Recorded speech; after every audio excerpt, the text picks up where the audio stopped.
Hi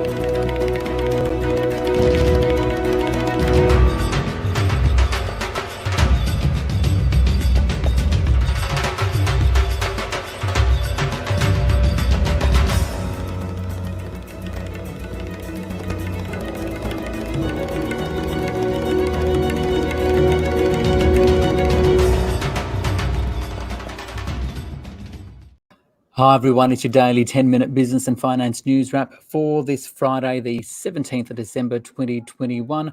We're taking a closer look at the markets today and some investment themes as we head into the new year. Today, the S&P ASX 200, 7,304, a rise of 0.1%, although we were stronger at the open.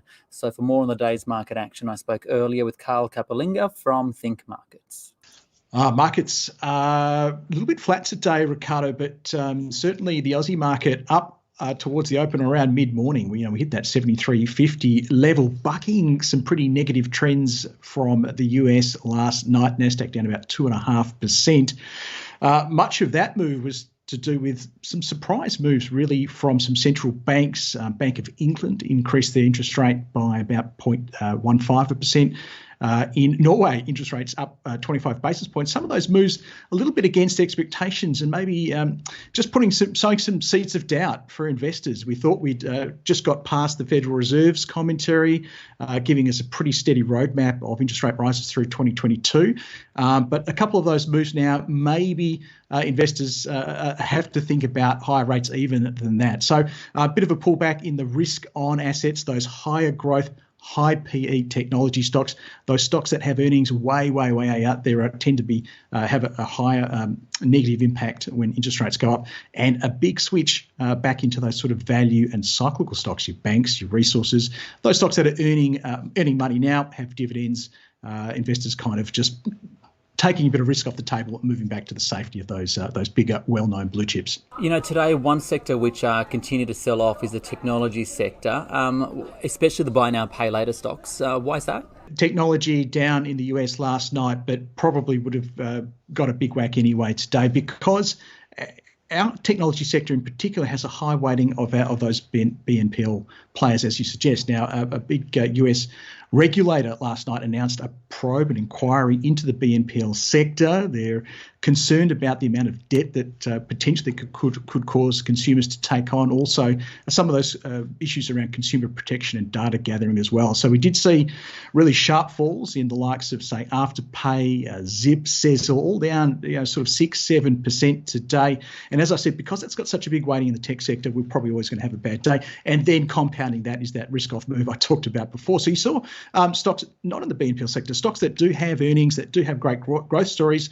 I'm thinking like Altium, Tyro Payments hit really hard, Xero hit really hard, and even your sort of stalwart techs like your car sales, your Seek, great cash flows, great earnings. Those tech stocks down anywhere between 3 and sometimes 6%. So it was a very, very bad day for tech shares. Again, bigger macro themes at play, I think.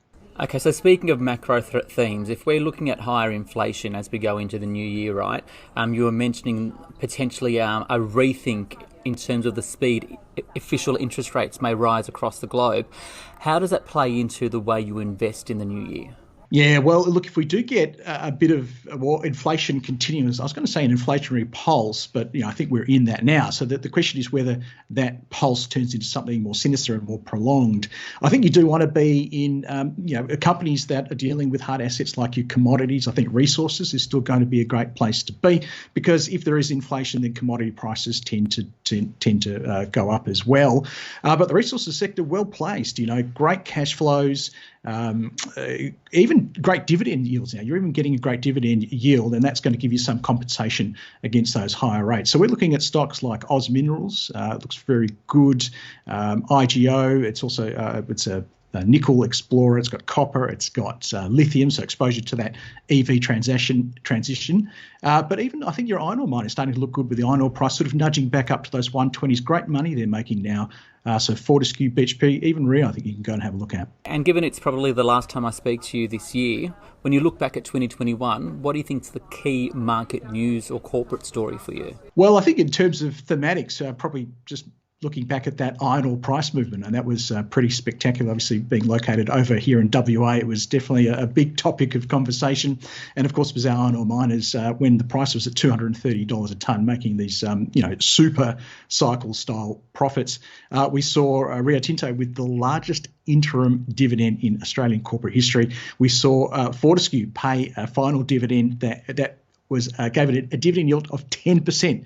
Just on that alone. And then, of course, the subsequent iron ore crash going from above 230 a tonne down to 84.85. As I said, it's stabilised now. It's starting to look quite encouraging around about that 120.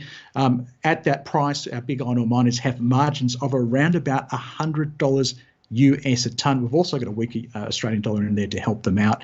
So I think they are starting to look good again from that value and yield perspective, and of course backed up by some fantastic cash flows as well. Carl Capolingua there from ThinkMarkets, and a reminder that we've got another week of the SBS On The Money vodcast and podcast until we take a bit of a break over the month until the end of January. So stick around though, we've got another week left of the podcast.